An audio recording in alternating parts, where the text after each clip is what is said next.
Ngayong taon, mahigit 500 reklamo na ang natanggap ng National Telecommunications Commission o NTC kaugnay sa mga problema sa data charges o yung singil sa pag-i-internet gamit ang cellphones. Kamakailan nagreklamo ang isang subscriber nung natanggap ang kanyang bill na umabot sa 3 million pesos. May report si Lay Alves. Kumalat sa internet ang Facebook post ni Elmer de Guzman na nagpapakita ng kanyang cellphone bill na umabot sa mahigit 3.2 million pesos nang magpunta siya sa Dubai. Ayon sa Globe Telecom, nagkaroon daw ng pagkakamali sa billing dahil hindi raw na-apply ng kanilang system ang binayarang promo ni de Guzman para sa unlimited roaming data.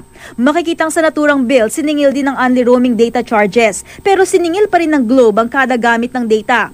Kaya sa 5 araw niyang pananatili abroad, umabot ng ganun kalaki ang bill dahil sa roaming charges. Agad namang inayos ng Telecom ang billing ni de Guzman. Inalis na rin ni de Guzman ang kanyang post tungkol sa 3 million bill dahil naayos na ng Globe ang kanilang pagkakamali. Nagpasalamat din siya dahil sa pamamagitan ng social media, agad daw nabigyang pansin ang kanyang reklamo. Mula Enero hanggang kasalukuyan, mahigit 500 reklamo tungkol sa data charges ang natanggap ng National Telecommunications Commission o NTC. May nare-reverse down na charges, meron ding hindi kung napatunayang kapabayaan ng subscriber ang sanhi ng bill shock. Kalimitan kasi ma'am, hindi nila alam na yung cellphone nila naka-open yung data services nila. One time may umabot po ng 200,000. So ganun naka-roaming yung kasi niya, yung data service.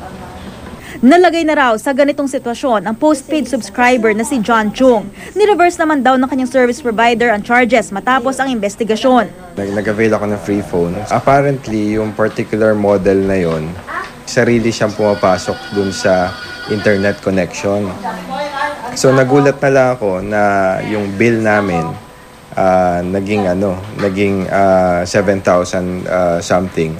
So kinomplain ko sa sa provider. Ang NTC pinaalalahanan ang mga telecommunication companies pagdating sa billing ng kanilang subscribers. Sa memorandum ng NTC noong Mayo, may mga patakaran para maiwasan ang bill shock. Una, kailangan bigyan ng impormasyon ng cellphone dealers ang kanilang buyers tungkol sa internet settings ng biniling cellphone. Dapat namang ipaliwanag ng mobile service provider sa kanilang subscriber ang kanilang singil sa paggamit ng internet. Option ng subscriber kung ayaw nito ng internet service. Kailangan din daw na ipagbigay alam sa subscriber na nag-avail ng roaming service ang kaukulang singil para rito. Patuloy rin daw dapat ang information drive tungkol sa capabilities ng smartphones at ang responsibilidad ng subscriber sa paggamit nito. Anxiety kasi ang dating doon sa consumer Masashock siya just imagine. Kakaroon ka ng utang ganun kalaki. Dapat sa system nila, ma-check nila kaagad. Kasi unusual yung pagtaas ng charges mo.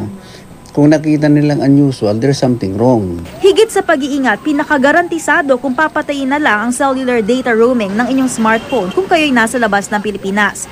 Pwede ring bumili na lang kayo ng pansamantalang prepaid SIM card sa bansang inyong kinaroroonan. Lay Alves, GMA News.